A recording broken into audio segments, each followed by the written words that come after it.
Good morning or afternoon. I'm Kelly Andrews. I'm the Director of Knowledge Management and Marketing at the Center for High Impact Philanthropy. Thanks for joining us today at the University of Pennsylvania School of Social Policy and Practice as we present Talent for Giving, Building the Team to Help You Do Good.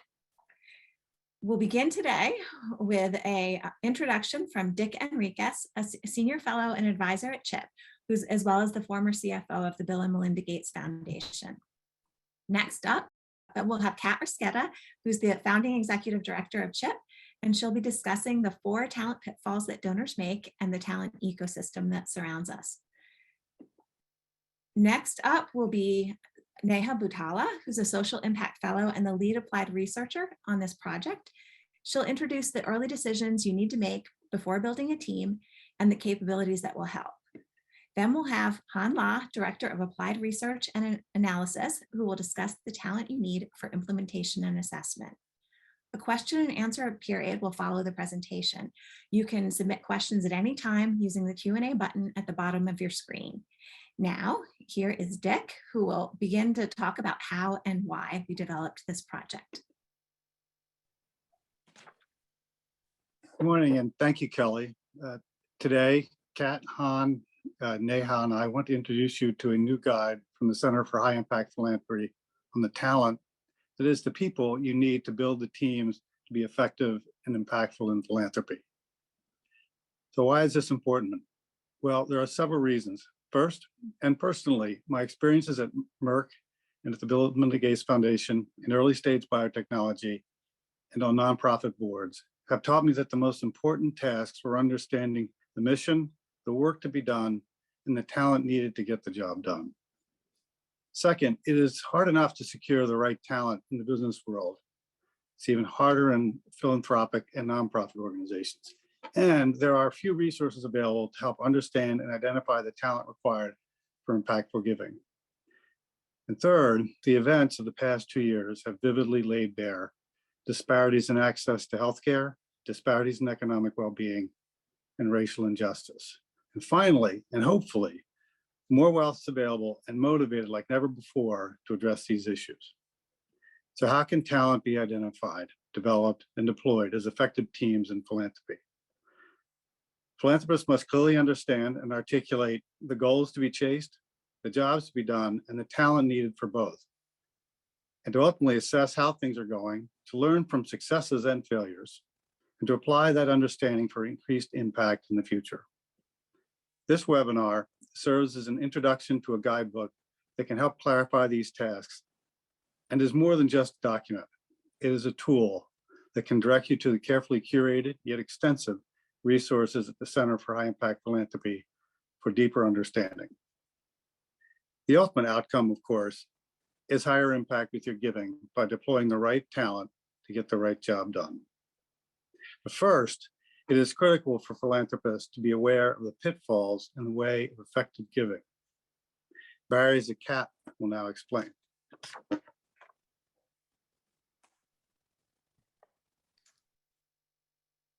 Hi, everyone, and welcome. Thanks for joining us in this webinar. Every donor has a path to impact, a philanthropic journey. But what we discovered after many years of applied research for this project and dozens of conversations with donors, with their grantees, with nonprofit leaders, and a review of a great deal of relevant literature is that there are 4 common talent pitfalls that donors, particularly high net worth donors, tend to fall into when they think about the teams they need to develop in order to create the good they hope their financial resources will create. The first talent pitfall is the donor is always right. Now, this is a perversion of the saying that the customer is always right. And it comes in part from the fact that the beneficiaries, the intended beneficiaries of the nonprofits that many donors support often can't pay for the programs and services that they seek and need. And so the donors become a stakeholder group that the nonprofits have to satisfy in order just to have the resources to serve their clients well. What happens is that even when a donor's ideas or perspectives are frankly misguided, they are still being viewed as an authority on how their resources can and should be spent. And that winds up actually undermining the very impact that donors seek. The second common pitfall we read and heard is a large staff is unnecessary and wasteful overhead. I lost count of the number of times our team heard the phrase, I just want to work lean. Well, of course, there's nothing wrong with trying to do as much as you possibly can with the resources you have, see how far you can stretch it. You know, that linking considerations and impact and cost are central to practicing high impact philanthropy. But too often, donors will starve their teams and the organizations they support of the necessary resources required to make progress against the challenges that the organizations are facing and the challenges that their clients are experiencing. And now, after decades of folks looking at things like overhead ratios, there's now a growing consensus that donors need to stop the starvation cycle that prevents all of us from having the kind of progress we seek. The third pitfall. I could rely on family and my personal network alone. Now, at the very beginning of a philanthropic journey, when donors are trying to get to the commitment to practice high impact philanthropy, it is true that those closest to them can be incredibly helpful. Because of shared history and experience, those closest to you can help you better understand your values, better understand your motivations, better understand those areas where you can have a lifelong commitment to positive change. But beyond a certain point, most people's close networks are far too small and homogeneous to be able to help you actually achieve that change you seek. So early on, it's helpful, but an over-reliance prevents donors from having the impact they want. And the fourth pitfall, philanthropy is a personal pursuit, not work. Don't make this too hard. It is true, and we know this from research and brain scans, that giving feels good. To be generous and to know you're helping someone can light up the same parts of your brain where other pleasure receptors lie. So there's no doubt that giving feels good. There is also a way in which philanthropy has always operated at the intersection of personal values, private wealth, and public good. But it would be naive to think that donors can actually make progress against the areas that they want to see change in, whether that is addressing homelessness, reducing poverty, ensuring racial and gender equity, ensuring a more sustainable climate and world for all of us. It would be pretty naive to think that making change in those areas doesn't require some pretty hard work. So yes, philanthropy can be viewed and is initially motivated by a set of personal values and beliefs, but philanthropy is a personal pursuit and a lot of work. That is, if you're focused on using your philanthropic wealth for positive social change. Now, the good news is there are many ways our team has found for high net worth donors to avoid these pitfalls. And the first way to avoid these pitfalls is really to recognize the broad talent ecosystem available to create the teams to do good. Now, as I said earlier, donors tend to start before they've made a commitment to practice high impact philanthropy and before they become serious about wanting to use their financial resources for positive change, they often start with those closest to them, right? Where there's trust and a shared history that can help them understand more deeply what their motivations are and can play back to them what matters. However, as I've said earlier, those around us are the smallest and least diverse. And if donors are trying to create the social change that we all seek, and high net worth donors in particular have the potential to do tremendous good, then we have to broaden who's helping us.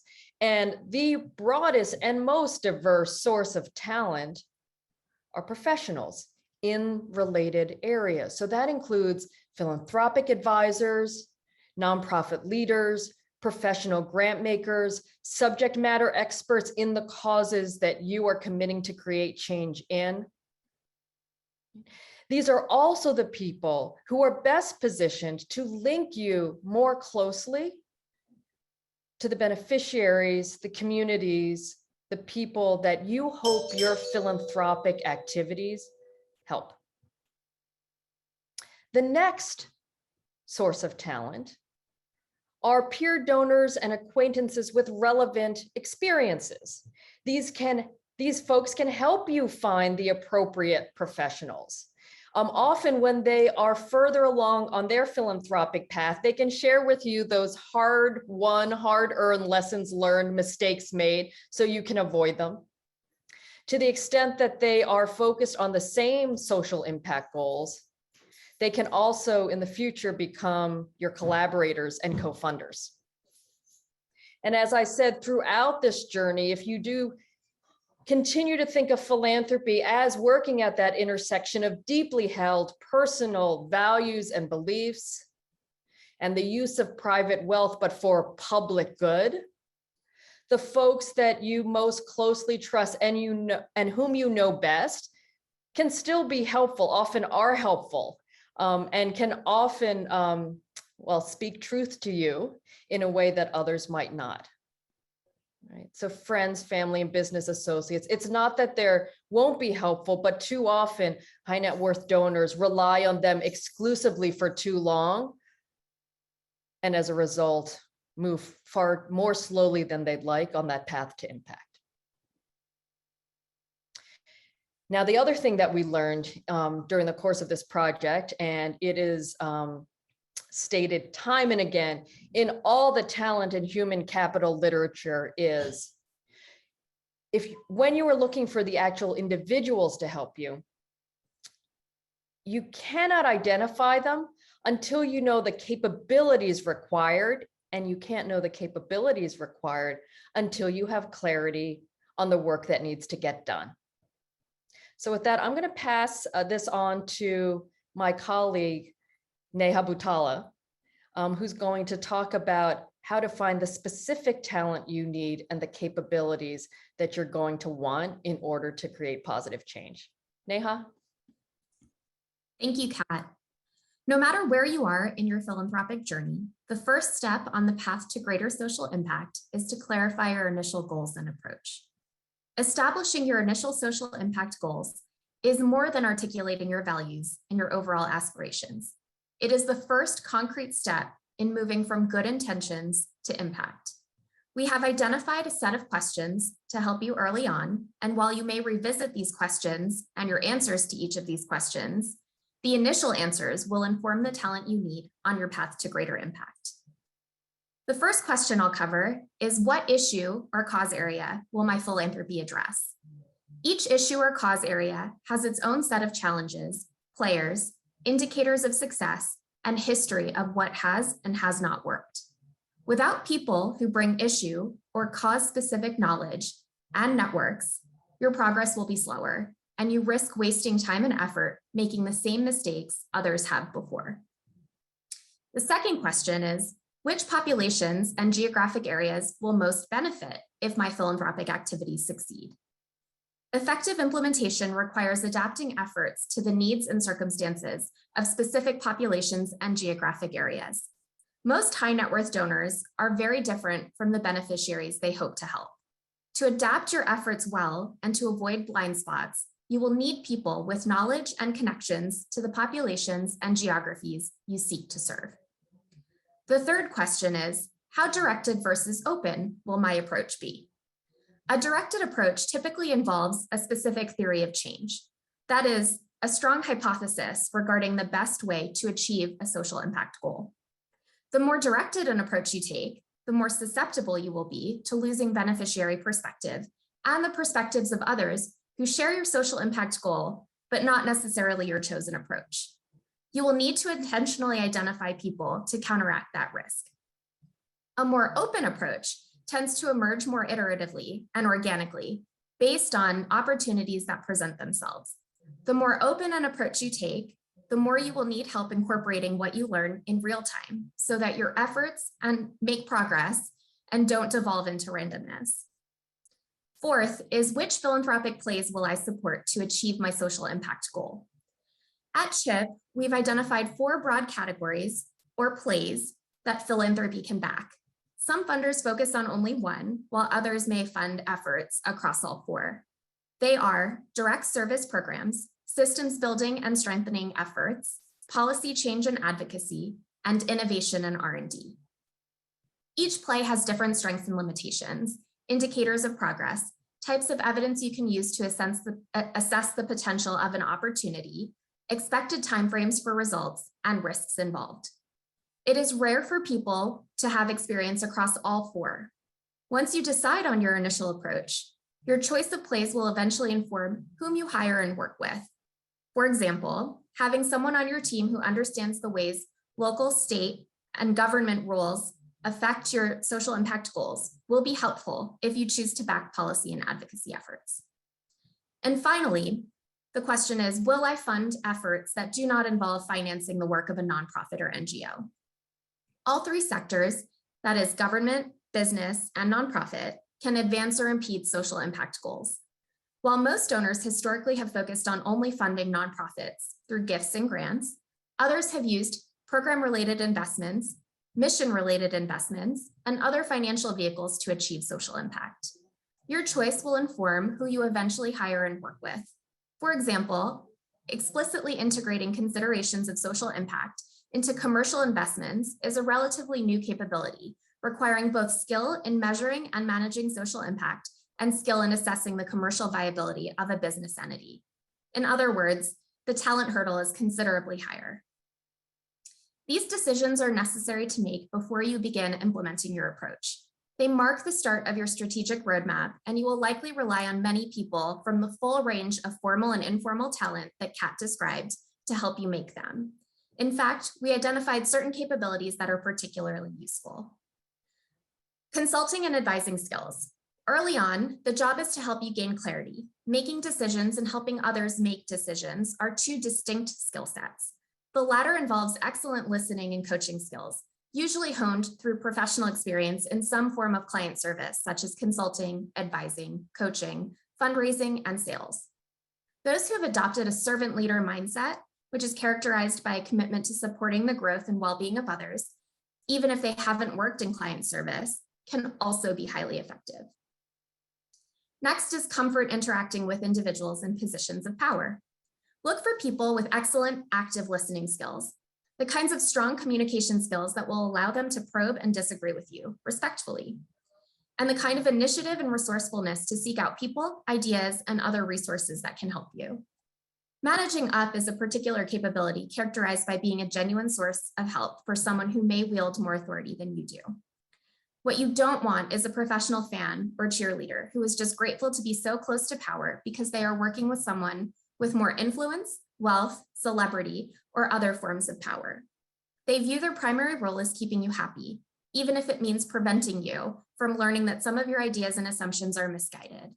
In other words, they reinforce the talent pitfalls and can impede your progress towards greater social impact. Next is familiarity with philanthropic tools and resources.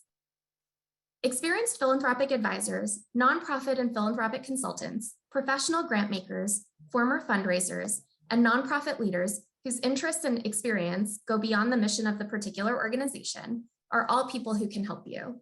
They will be more familiar with the tools, information resources, thought leaders, and real-world case examples that can help you hone in on your goals and approach. More experienced peer donors can also help by serving as mentors and referring you to the specific individuals, consulting firms, education programs, and information resources that help them on their journey. And finally, the ability to gather relevant information from a variety of sources. You may find it hard to make some of these early decisions without some additional information. Since deciding on your initial goals and approach is only the first job, you'll want someone who is capable of quickly gathering relevant information from a variety of sources, including desk research, such as web searches and conversations with subject matter experts. Some of this information can be collected by someone who may not have the other skills I mentioned previously. However, in the absence of those skills, you risk receiving a lot of information, but very little useful insight. Many of these capabilities will continue to be valuable throughout your philanthropic journey and long after you've made these early decisions. For this reason, the same person or people who help you early on may continue with you as long as they possess the capabilities required for the 4 implementation jobs, which Hanh will speak more about next. Hanh? Hi, thank you, Neha. So no matter what cause area, communities, or high-level approaches you have chosen in those early decisions, when it comes to implementing your philanthropic activities, there are 4 responsibilities that need to be fulfilled. So I'll talk about what each one entails and more specifically what to look for in the talent to carry out each responsibility. So first is needs assessment. A needs assessment is a systematic approach to understanding the cause areas and communities you wish to serve. Specifically, it involves getting a baseline assessment of the current situation and identifying the gap between the situation and a better one that you hope your philanthropy will create. So what you want to look for in talent is skills in gathering and synthesizing information from a variety of sources for practical use. A lot of this information can be found in published reports, websites, articles, and direct conversations with stakeholders and those mostly affected, such as potential beneficiaries. So it requires a broad knowledge of the cause area and intended beneficiary population. And this broad knowledge is needed to get this particular responsibility done well and quickly. Second, landscape scan. A landscape scan helps you with identifying the partners and assets you might tap to fill the gap that you've identified in your needs assessment. It's a review of the key players, people, programs, organizations already working in the cause areas and communities that you selected to serve. What to look for to help you complete this landscape scan. All the skills listed under needs assessment will also help with conducting a landscape scan, but in addition, you might want to look for functional experience in evaluating nonprofit and social sector practices. For example, consultants and well-trained graduate students bring these functional capabilities in conducting these landscape scans. Third, due diligence. This refers to the process of assessing organizations and determining which will ultimately be the recipients of your philanthropic funding. What to look for? Look for people with experience in developing and implementing the processes for identifying and assessing prospective recipients of philanthropic funding. So professional grant makers, experienced donors, nonprofit leaders themselves, and those most directly affected, such as potential beneficiaries, can help you design due diligence practices that give you confidence to make these funding decisions, while at the same time not place undue burden on potential grantees in ways that may undermine their ability to do their work well. Next, the last one is grant and grantee management. This involves both a transactional component, which is tracking and processing the money that will go to your grantees, as well as the relationship component, which is communicating with representatives of the organizations you fund. The relationship component requires excellent communication skills, as you can expect, both verbal and written, and the ability to interact with grantees in ways that foster learning, trust, and accountability. It also requires the management and planning skills to handle both the relationship aspects of grant making alongside the financial component. And of course, the demonstrated ability to work with others to achieve a common goal is very helpful, since grantees are the partners that translate your money into impact. So even though it's unlikely that one person can complete all of these 4 jobs well, you'll probably need at least one individual who you increasingly rely on to help you ensure that all 4 of these jobs are completed well. Next slide. So while Neha and I so far have talked about the philanthropic journey as a sequential process, it's actually a cyclical one. This is because no single cycle of grant making will succeed in accomplishing your goals. An ongoing cycle of assessment, learning, and improvement is needed to accelerate progress towards these goals. So as you can see here, the first step is the cycle starts with context. It starts with understanding the intended social impact goals of your philanthropic activity. In other words, the early decisions that Neha described earlier, and the approach and implementation activities that I just described in the last slide. Second step is assessment. Now, assessment itself is a 2-fold process. The first is comparing actual versus intended activities. So once you've implemented your philanthropic activities, you can now compare what actually happened to what you intended. Specifically, you may want to be asked these following questions. Did my activities match the plans I made? Did I fund the types of organizations and efforts I said I would? Did my grantees' activities match their plans and timing?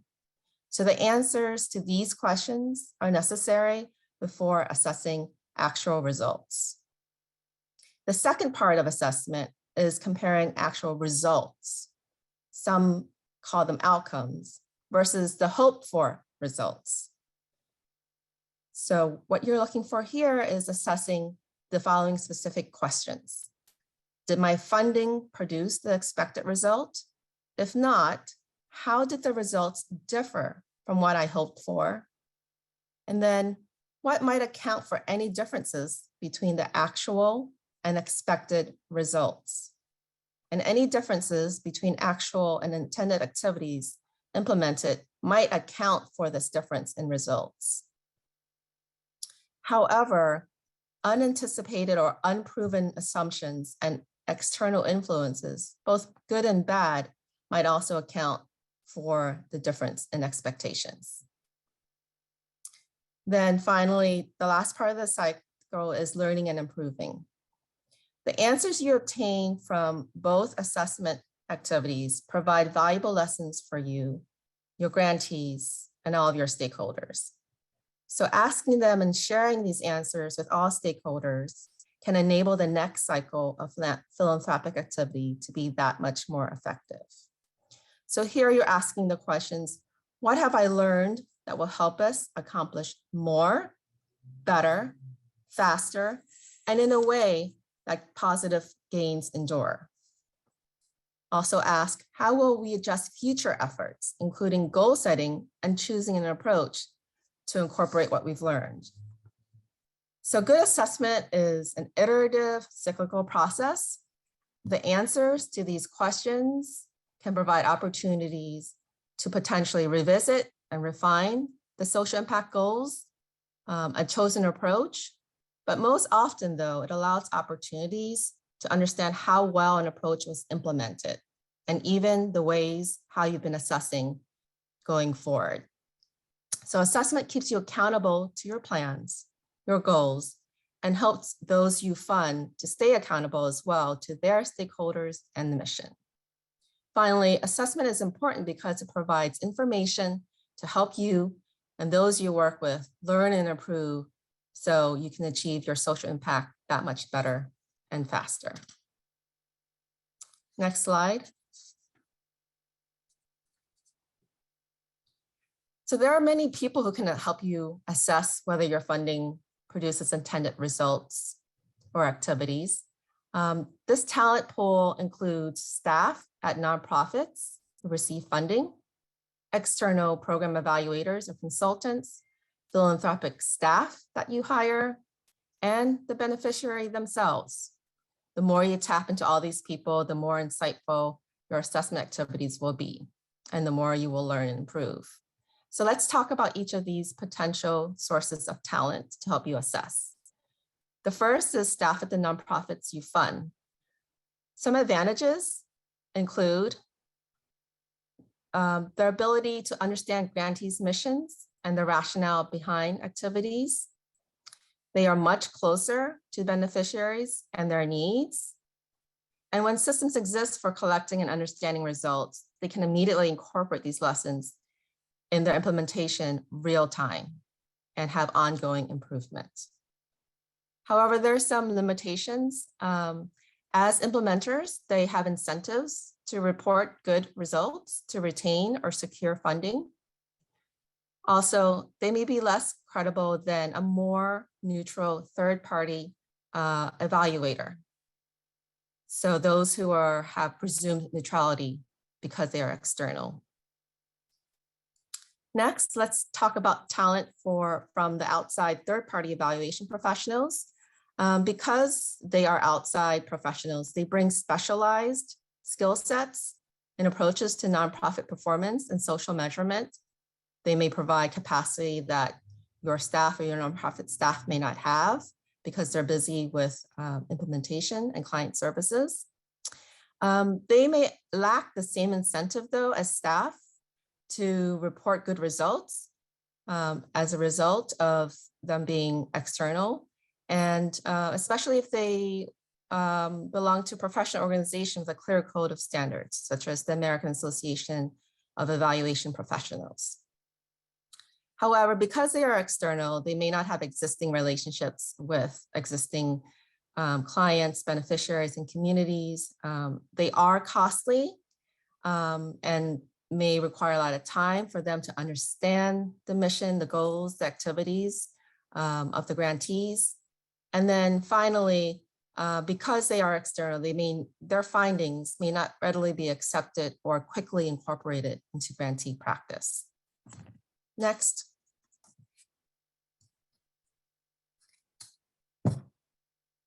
So the next source of talent are beneficiary themselves. So some may consider them the ultimate arbiter of success. They have direct firsthand experience with the grantee's work.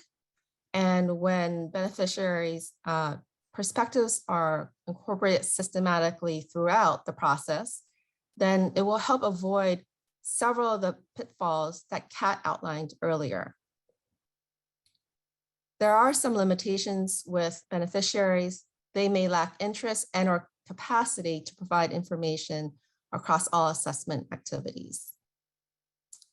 And then next. Finally, the next source of talent would be the philanthropic staff that you hire yourself. They are most familiar with your intended goals and approach. They can synthesize information across grantee staff, external hires and outside evaluators, as well as the beneficiary representatives to provide a comprehensive assessment. And because they are philanthropic staff, they can be available to integrate lessons learned into the next cycle of philanthropic activities quickly. However, the main disadvantage to philanthropic staff as a source of evaluation talent would be they're neither proximate to the beneficiaries, nor are they neutral. So I'll pass this on now to Kelly, who's going to start the Q&A session of our webinar. Okay, welcome all. I hope we have a few questions that are already lined up. So if you have any additional ones as we're speaking, please submit them at the bottom of using the Q&A button at the bottom of your Zoom screen. You can address your questions to anyone specific, or you can address them to the panel. First off, here's the first question we have is, how do you know when to hire someone who's in-house versus someone who is out of the house or a consultant? Dick, can you maybe answer that one? Yeah, thanks, Kelly. It's a great question, one that you often wrestle with as you're in any organization, including philanthropy in whatever form it takes. When you hire someone directly onto your team, it's usually, you have your goals clearly articulated, and you have a pretty good idea about how you're going to implement it over a sustained period of time. So that's a cue for hiring, your own talent. The other is if there's specific and ongoing technical expertise you need in your organization or on your team, and particularly if that capability is core to your mission, and you can therefore see it being sustainable and required over a long period of time. And I think that's, but being clear on what that talent is. And then often, and this is sort of more of a general statement, you'll look at the outside organizations and not see what you're looking for. It may not fit the first two specifically, but you just may not have that opportunity to outsource, and therefore you'd have to hire yourself. I mean, one example, the routine tasks are often outsourced, and that's something to look for. You don't always see that capability immediately available, but it is something that should always be on the radar screen to outsource, have other organizations do. If there's specific talent and a technical talent that actually only has a short window of time, you would consider that as something you might outsource. And also you would want to look at the network and capability, or the capabilities in your network, whether they're consultants or other. Honestly, even your grantees can often have a talent that you need. So that's just another opportunity for outsourcing. But in a couple of things to keep in mind. One is it does offer operating flexibility to outsource, but the more you outsource, the more it's incumbent upon you as the to manage those outsourced resources. So just a few thoughts. It's not all inclusive, but hopefully that helps. Thanks, Dick. Okay, I have another question. This guide was designed for high net worth donors, and the question is, what do you consider a high resource or a high net worth donor, I guess? And I'm going to give that question to Kat. Sure. So first, I want to make very clear that high net worth does not equal high impact, right? High resources means there's a potential for higher impact, all things being equal. But as we often say, if you're only focused on the amount of money available, then that's really high input philanthropy, not high impact philanthropy. That said, there's no one definition of high net worth. I will give you the examples of the definitions out there. And I can tell you this guidebook was created not so narrowly that would only fit one of these segments. Okay. Academic researchers who study the behaviors and decisions of high net worth donors probably have the lowest wealth standard. So that would be something like $100,000 of wealth net of home, right? That gives them a big group of folks to study. Wealth managers might say, well, high net worth means they have to have investable assets of anywhere from $20 to $50 million. And then a lot of us think, well, for sure, at least, folks who are among the wealthiest in the world, who, for example, have signed the Giving Pledge, right? Billionaires, centimillionaires, they're high resource or high net worth. So just so you know, different people have different definitions of what a high net worth donor is. For this guide, we did not narrowly define it. All the groups I mentioned can benefit from the guidance that's in the guide, as well as in the curated resources that Dick mentioned earlier. Thank you. This is a question from the chat. We talked about in the guide about how you need to expand your network and draw from a more diverse pool.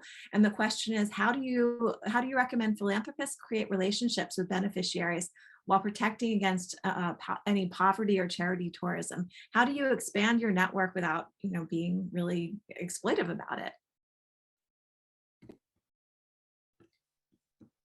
So I'll start because some of this there are two things in the guide that address that. One is that is one of the reasons to tap some of the talent that is already working day in, day out with those communities.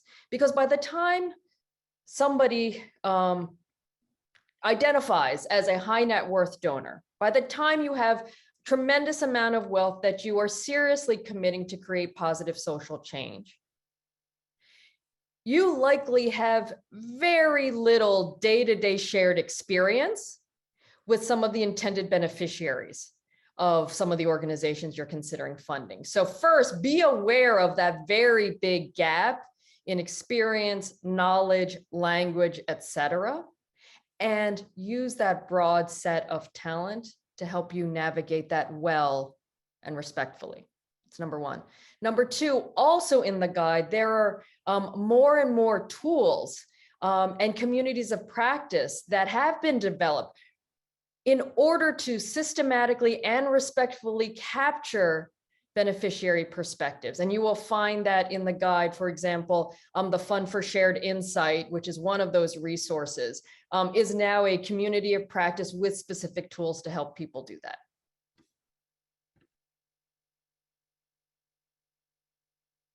Thank you, Kat. There's a really good question. Another good question. Oh, there's a bunch of questions in the chat. This one is about how research revealed during the role of staff can help during hard times, such as during the death of a family member, divorce, substance use. As philanthropic staff spends a lot of time and effort on the human side. And I think that this is something that came out through some of the case study interviews that you all did. Can you talk a little bit about that, whether it's Kat, Neha, or Hanh, some of the things you heard? I was going to say, this might be just as one example, and Neha, I know you had the conversations with one of the donors that reflected this. If you might sort of share, it's exactly the situation that I think Teresa's asking about, how some of the talent helped that donor navigate, in her case, the death of a family member. Sure, Kat, thanks. So in that donor's case, the death of her husband actually caused her to really think about what she had to give and how she wanted to give it. And at first, I think she found it really overwhelming. She didn't really want to work with any wealth advisors. And she really had trouble navigating making some of those choices. And then at the encouragement of a really good family friend, she started an interviewing process of hiring and finding a team of wealth advisors who might be able to help her better navigate how much she wants to set aside for her family, how much is enough for her and her family and her situation, and how much she can then give philanthropically. And her passion was really around supporting her local community and really wanting to see that community thrive. And so from there, what she ended up doing was building a network of other peer donors. She joined a number of different boards and really made her philanthropic work kind of her mission and her effort in really moving on, and sort of as a way of honoring also her husband's legacy. Thank you. There's some good chat going on. Thank you from Melinda Twan from Listen for Good. She has some good advice in there. But we have another question related to diversity, equity, and inclusion and some of those issues. This is from the chat. How might unconscious biases impact the approaches and relationships that funders assume with their beneficiaries? Kat, maybe you can have an answer for that. Oh, it affects it in almost every way. I mean, the pitfalls that I described earlier on, there's a version of those pitfalls in almost every sector. But philanthropy has a unique challenge, right? Because high net worth donors bring wealth, with wealth comes power. And we know that most people's social networks have become increasingly more homogenous. So we're not even aware, as you say, unconscious bias, right? Because that can be so hard to even recognize, and because high net worth donors bring so much power with their wealth, and because there are disparities in terms of wealth that cut along lines of race and gender, you'll find in the guidebook, as well as on CHIP's other offerings, a lot of tools and guidance on how to handle that. So I'll start with what's in the guidebook, but then I'll also point our audience members to some other resources that aren't right in the guidebook. So first of all, there's a whole section on DEI, which is both a way to achieve social impact as well as a intended goal for many people's philanthropic efforts. We also talk about some resources to help individual donors and their teams recognize how to navigate that and increase the considerations of DEI and further equity in all their work. So that's in the guidebook itself. In addition, as Dick mentioned, there are curated resources that live on the microsite where you'll be able to download the guide. We have other resources that CHIP develops. This is a central module in our High Impact Philanthropy Academy, which is a program to help those who are serious about practicing high impact philanthropy practice it better. And then at the end of this year, all of you who have participated, I believe, will get a preview of our 2022 High Impact Giving Guide. We release it at the end of the calendar year. And then unlike in previous years, this is a live guide that will get updated throughout 2022. The theme of that guide is a just recovery from COVID. And so you'll find resources in that guide as well to address that issue, including a preview of a tool that we've been developing with the MacArthur Foundation's Lever for Change, which is called Choosing Change. And it is a tool to help funders analyze opportunities for their potential to address structural inequality. So there's a lot available to help. I thought it might be helpful just know what they are. And then everything that I just mentioned is available for free from the center's website. Thanks, Kat. Okay, the next question is from the Q&A. It is, what advice do you have for hiring your very first staffer? Hanh, could you answer that one? Well, we have some general advice about the first full-time hire. In addition to the capabilities that Neha mentioned earlier, there are several other sets of capabilities you might want to think about. And they include more generalists than specialists, a mindset for philanthropy, the relevant personal assets that they have, that they bring to the position, as well as specific experience in a nonprofit and social sector as well. I think these 4 additional capabilities are ones you really want to focus on when you're thinking about your first full-time hire.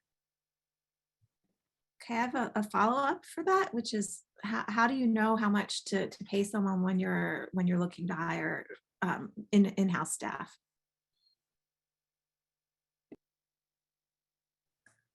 Well, we actually did some analysis of foundation data from a few years ago. And while this is not necessarily it's more of a benchmark, it's not a prescriptive set of data, but we analyzed, I think it was 2016 and 17 data from 543 private foundations with an asset size of about $100 million. We found that the large foundations spent on average almost 9% of their total annual spending on talent. And this comprises of both staff and consultants. So that means for like a foundation with an average of 234 million, an average total foundation spend of of 18 million. That resulted in compensation costs of $1.3 million. And that's on where could the viewers find that? Is it on the website? Yeah, it's also included in our guide. We also include data from the most recent survey from Exponent Philanthropy, which gives you an idea of specific salary benchmarks for specific positions within philanthropy. Okay, thank you. So there's time for one more question, and this is a good one that I almost missed. Do you find using nonprofit partners, external evaluators, and benefactors